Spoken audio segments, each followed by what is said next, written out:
منکرین زکوٰۃ جو ہیں انہوں نے آ کے آپ سے کہا کہ ہم زکوٰۃ نہیں دیں گے، تو آپ نے بھی سختی فرمائی کہ اگر زکوٰۃ کی ایک رسی وہ لینے کے لیے اگر مجھے جہاد بھی کرنا پڑے گا تو ابوبکر جہاد کرے گا۔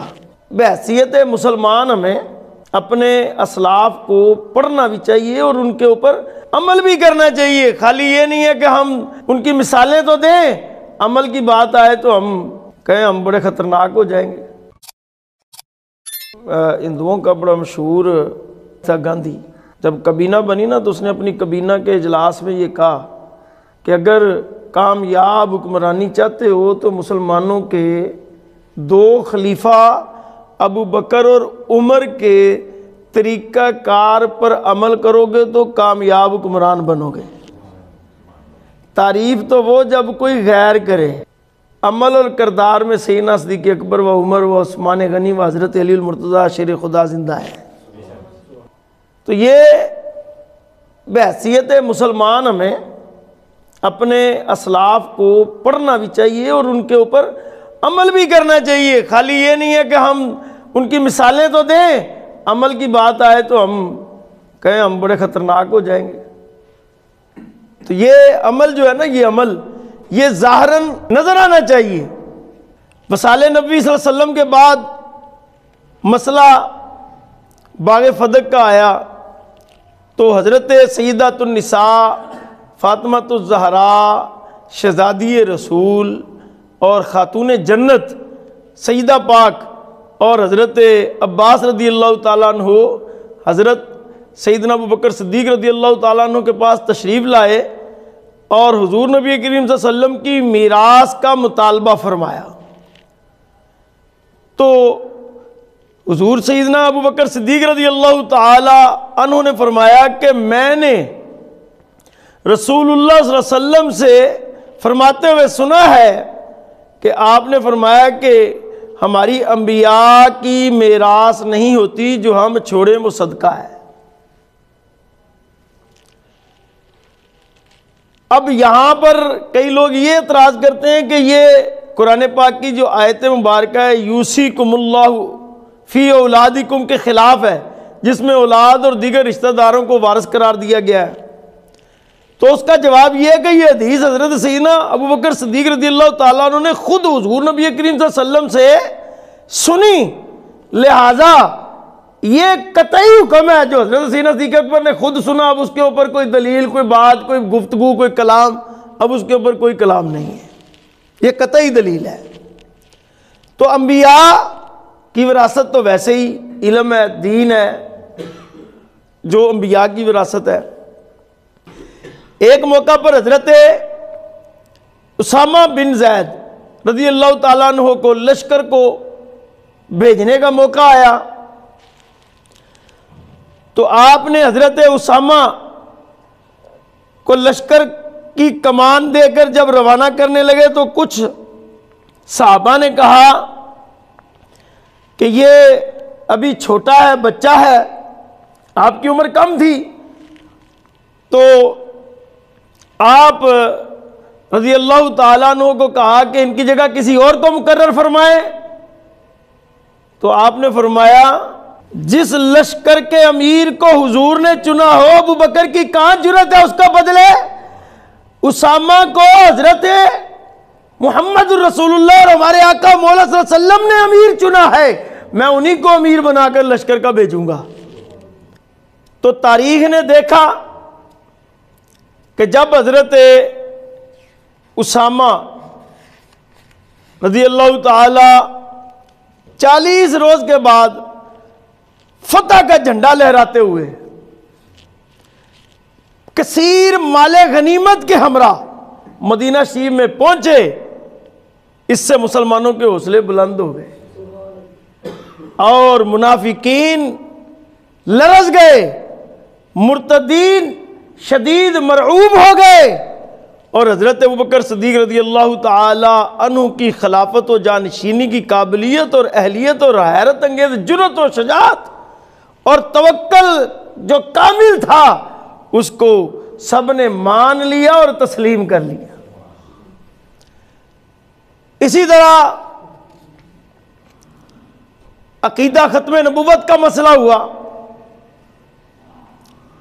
حضور نبی کریم صلی اللہ علیہ وسلم کے آخری دور سے قبل ہی آپ کے دور میں کچھ گستاخان نے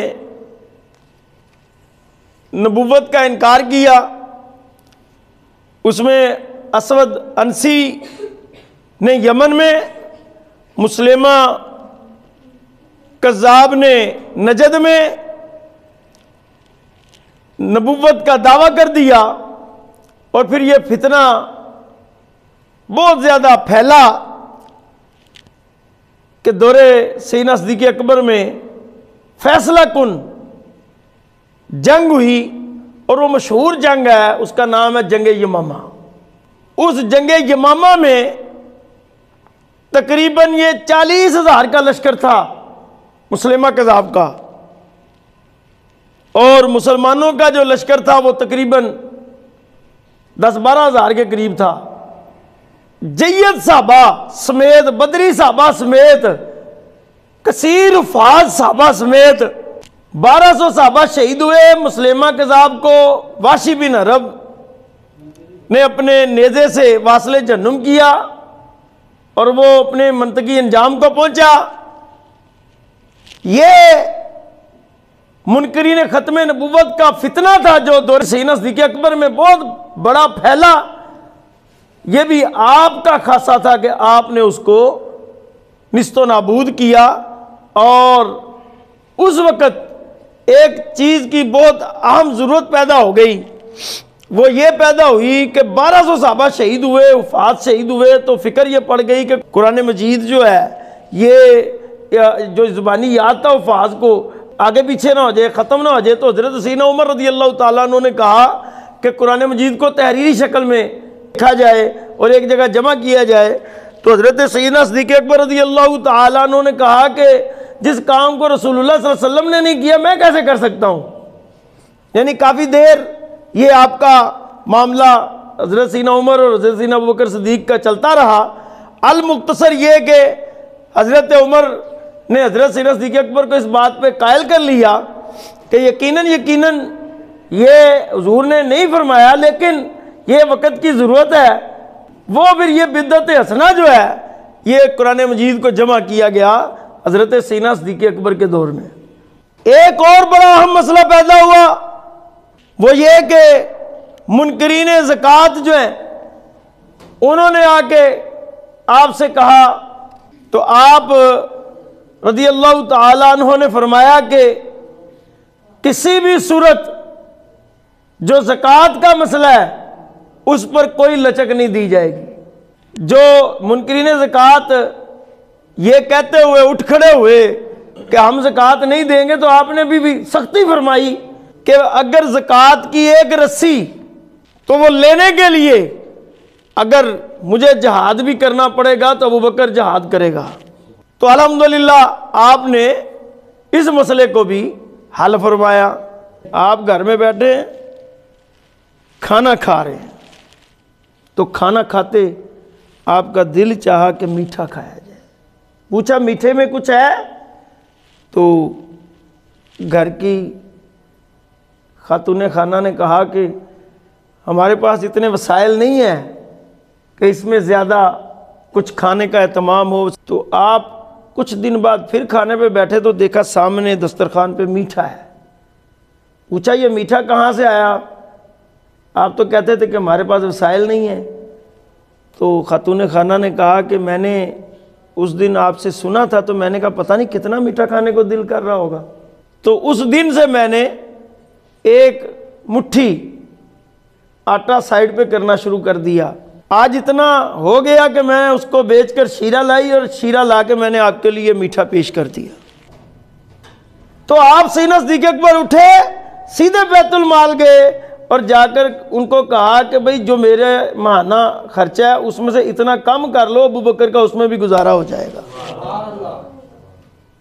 انہوں نے کس طرح زندگی گزاری اور کامیاب زندگی گزاری اور عزت والی زندگی گزاری، اور آج دنیا میں انہی کے نام ہے، اور انہی کی نام کی برکت سے آج ہمارے کام ہے۔ آج ہماری عزتیں ہیں انہی لوگوں کی وجہ سے، یہ ہمارا فخر ہے۔